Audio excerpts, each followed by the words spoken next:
Hey guys, welcome to this week's podcast episode for the Financial Freedom Podcast. I'm really excited about today's guest, Walli Miller.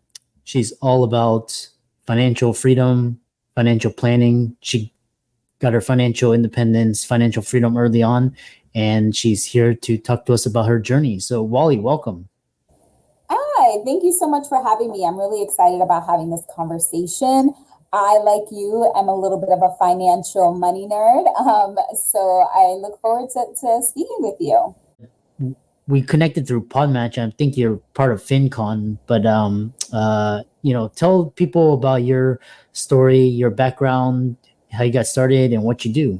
Yeah, absolutely. So my name is Walli Miller. I'm a Latina, first generation college graduate, born and raised in New York City, daughter of an immigrant, and I'm a first gen millionaire. I wish I could say that my parents taught me the principles of finances early on, and that was how I got here. But actually, it was the total opposite. I grew up in a low income household. I grew up in the Bronx, actually, so it's the poorest borough of the city. And we didn't really have direct conversations around money. So I didn't know anybody who made six figures. I didn't know anybody who was investing. We barely had bank accounts, right? My dad came from a different country, so there was like skepticism and mistrust of like financial institutions. So although we didn't have like conversations around money, there obviously the way I grew up and the neighborhood, the atmosphere, the household that I grew up in really shaped my philosophies around money. And so I took those things that I observed and those things that I learned indirectly from my parents into my teens and into my 20s. And so I, did the took the daughter of an immigrant route, that first generation route, which was I went to high school, I went to college, and then I got myself a job. As I sort of switched jobs and not really careers, I stayed in the same career field, but as I switched jobs and offices, I increased my income along the way. And it was really in my 20s, I ended up making more money than my parents had ever made in a year. And I remember thinking like, man, I have made it. And then I had a moment of realization. And it was back in the day. So this was in my late 20s. The Social Security Administration sent me an earnings income statement. And today they no longer mail these out because you can go to the Social Security Administration website and just pull your earnings statements. So, which I recommend everybody do. But at that time, I received this letter from the Social Security Administration. And, that FICA, that Medicare, that Social Security that gets taken out of your W-2 income, out of your paychecks. I remember seeing a list of all of the money that I had made throughout my life. And this included my summer jobs when I was like 14 and 15 years old, all the way to present day. And I remember seeing these numbers, but it wasn't until I added up the amount of money that I had made up until that point that I realized I am missing something, right? The amount of money that I had made in my life wasn't really being reflected in my lifestyle and what I had in the bank. And so it was sort of that realization like, wow, I have made decent money, but I have nothing to show for it. That sort of, that moment where I realized, okay, I think I might be done. Because up until that point, I really tried to stay out of credit card debt. I had a car note but I really tried to stay out of credit card debt. And so I thought I was doing good with money. But it wasn't until I realized that I had made decent money and really it wasn't reflected in what my bank account balances was that I realized I had to do something different. Yeah, really interesting.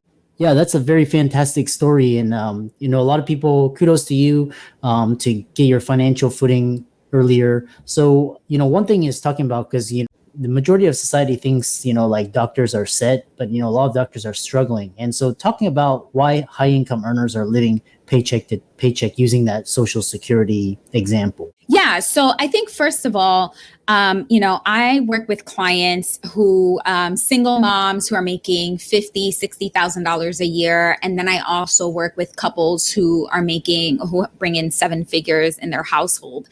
And there's a couple of different things. One is, yes, of course, we need to actually look at the numbers, really understand what is the total income, right? Just because you get paid $200,000, right? That's your salary. That doesn't mean that's your take home, right? That doesn't mean you can spend 200. So we really need to understand what makes up our incomes, and then also truly understand what makes up our expenses. What tends to happen is that as we make more money, we tend to want to spend more. And this was one of the situations that happened to me, right? Every year I'd get a little bit more of a raise. And instead of saving more, instead of investing more, instead of thinking about wealth building opportunities and sort of creating an opportunity fund, I just spent it, right? I didn't really know what I should be doing. I was saving some, I was contributing money into my 401k, but I really didn't know what to do.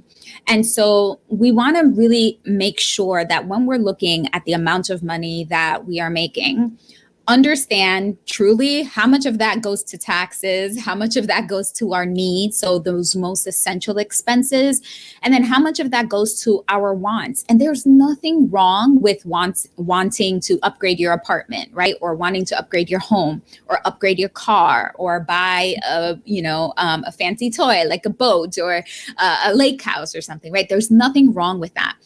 But when we live so much for the today and sort of forget what we're going to need 5 years from now, 10 years from now, 20 years from now, we find ourselves in the same cycle. And so really getting to know what your numbers are is the first thing. The second thing that is really underestimated is your relationship with money. Now, I will say clients will come to me and they think we're going to focus solely on the numbers. Like, whoa, I hired a financial coach and we're going to dig into the numbers. I'm going to finally understand it and get my finances in order. But the numbers just tell one piece of the story. The second component, and as I mentioned, sort of overlooked and underestimated, is that financial mindset and our financial relationship, right? Why is it that we choose to spend money, earn money, save money in the ways that we do? And I think it's really, really important to understand why we behave, why we interact with money in the ways that we do. So you can be making and still feel like you're living paycheck to paycheck, or making seven figures and feel like every single dollar that comes in is going out without that wealth building component. And I see this over and over again, right? Most people today are making more money than they did last year, but probably still feel the same financial struggle and overwhelm and stress. Yeah, it's quite interesting. You brought on so many these ideas, and one of them is it's not, well, of course you have to maximize your income, opportunity, and potential. That's kind of like the best way to increase financial independence. But then there's also expenses. So they say it's not how much you make it. It's important to maximize that, but it's almost how much you keep. So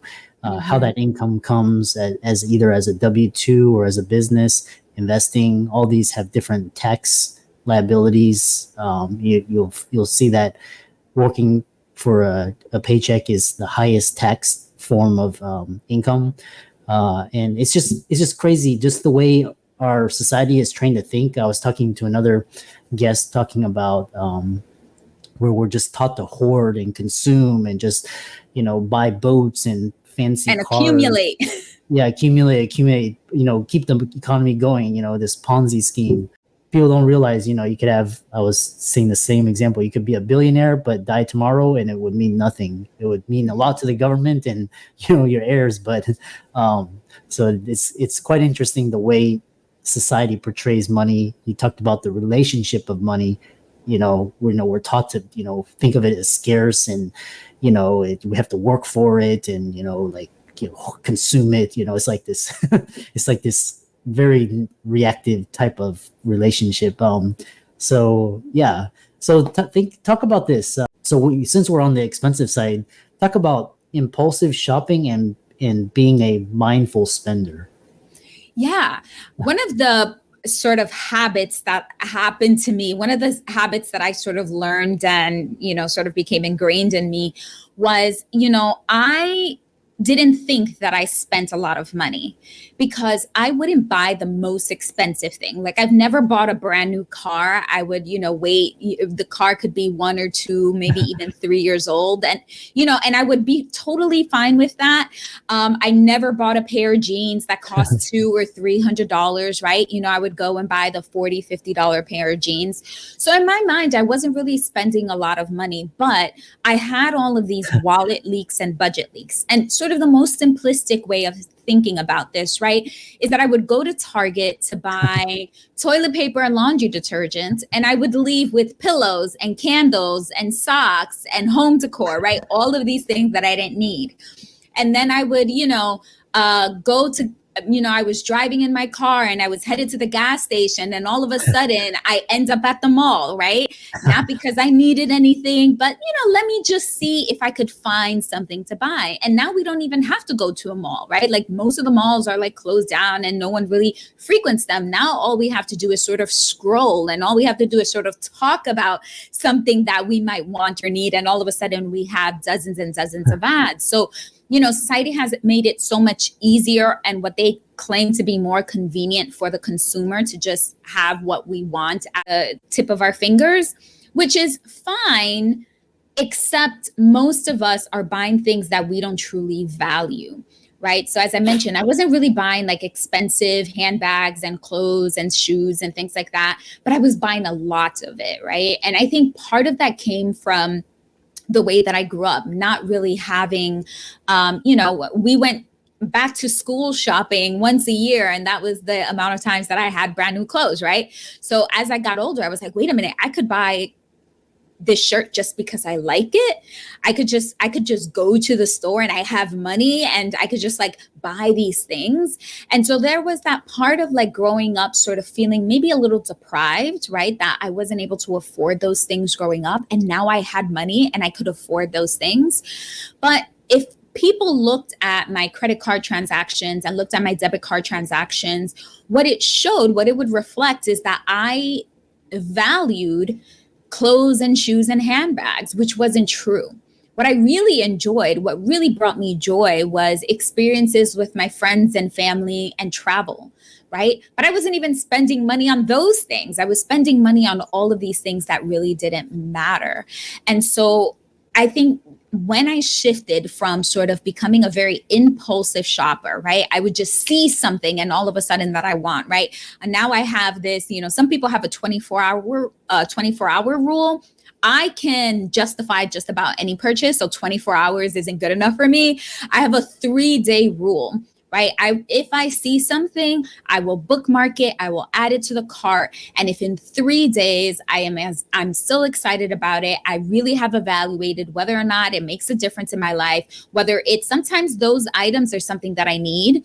Sometimes it's just something that's going to make me happy. Sometimes it's something that I'm just buying out of convenience. And any of those reasons is okay, as long as you take a moment to realize, what are you exchanging for this? Another exercise that I did besides the 3-day purchase rule was think about, I could buy this item and it would cost me 30 minutes of working. Is it worth it? I could buy this item. It would be a week's worth of salary. Is it worth it? And just stopping to make that, just like that quick, like that quick reframe of just like, let me just take a pause here, right? Like while I'm waiting at the checkout line, like, is this worth an hour's worth of work? And sometimes the answer is yes. But most of the time it's like, actually, no, I don't really want to spend an hour working just to buy this thing.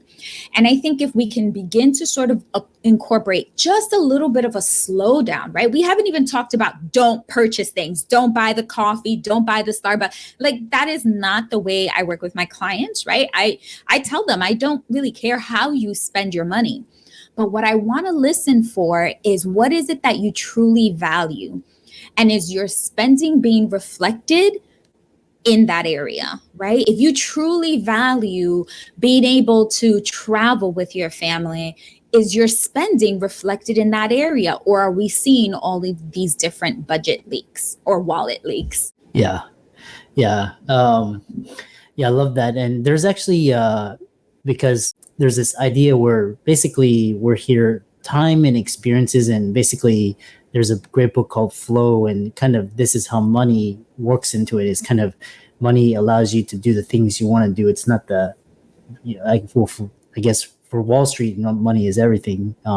But for, there's the time value, everything. And so there was this, what you were talking about, there's this, a new startup where they're talking about purchases in terms of time. So Starbucks will cost you, maybe the extra 15 minutes in the office, or, extra client call or something, or, or this, an extra person will cost you, a day's, an hour or two, which is quite interesting how you view time and money and impulsive shop. Well, as we get to it, as kind of we have about around 4 minutes left.